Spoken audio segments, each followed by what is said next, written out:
तू काली है, तू मोटी है, तू भैंस है, पेंसिल जैसी पतली है और ना जाने क्या क्या। सोचो किसी को कितना बुरा लगता होगा ये सब सुनकर, जब कोई बिना सोचे समझे कुछ भी बोल देता है।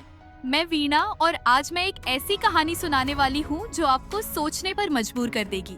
यह कहानी है 20 साल की ऋचा की। वह अपनी छोटी बहन और माता पिता के साथ मुंबई में रहती थी। पढ़ाई में वह अव्वल थी। उसने अपनी डिग्री पूरे कॉलेज में टॉप करके हासिल की।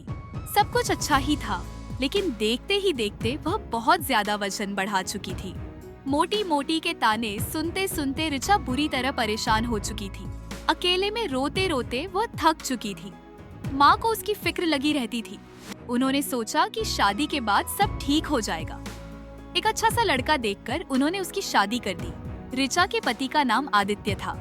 ऋचा भी खुश थी, लेकिन धीरे धीरे उसे सच्चाई का एहसास हुआ। आदित्य ने अपनी मर्जी के खिलाफ शादी की थी। वह न ऋचा से बात करता, न ही उसके पास आता। ऋचा आदित्य से प्यार करने लगी थी।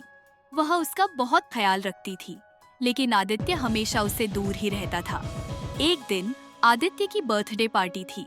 उसके सारे दोस्त घर पर आए हुए थे। जब उन्हें ऋचा से मिलवाने की बारी आई तो आदित्य को शर्म महसूस हो रही थी। ऋचा सब समझ गई। वह अंदर से टूट गई। उसकी आंखों में आंसू आ गए। भागते भागते वह अपने कमरे में चली गई। बिना खाए पिए वह दिन भर रोती रही। उसका दिल पूरी तरह टूट चुका था।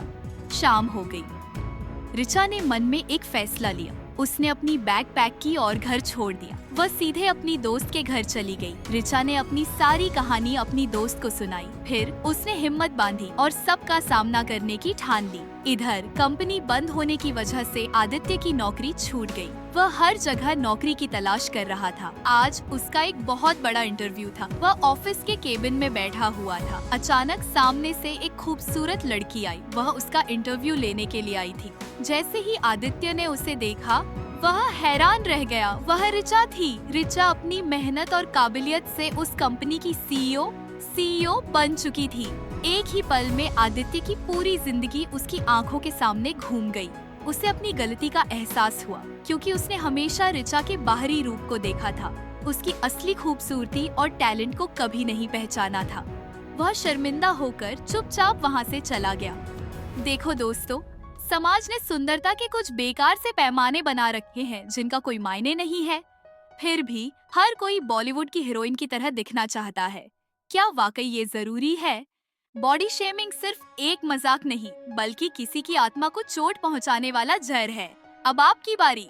आप बॉडी शेमिंग के बारे में क्या सोचते हैं? हमें कमेंट करके जरूर बताइए। अगर यह कहानी आपको अच्छी लगी हो तो लाइक, शेयर और सब्सक्राइब करना न भूलें। याद रखिए, असली खूबसूरती दिल और दिमाग में होती है, न कि शरीर के आकार में।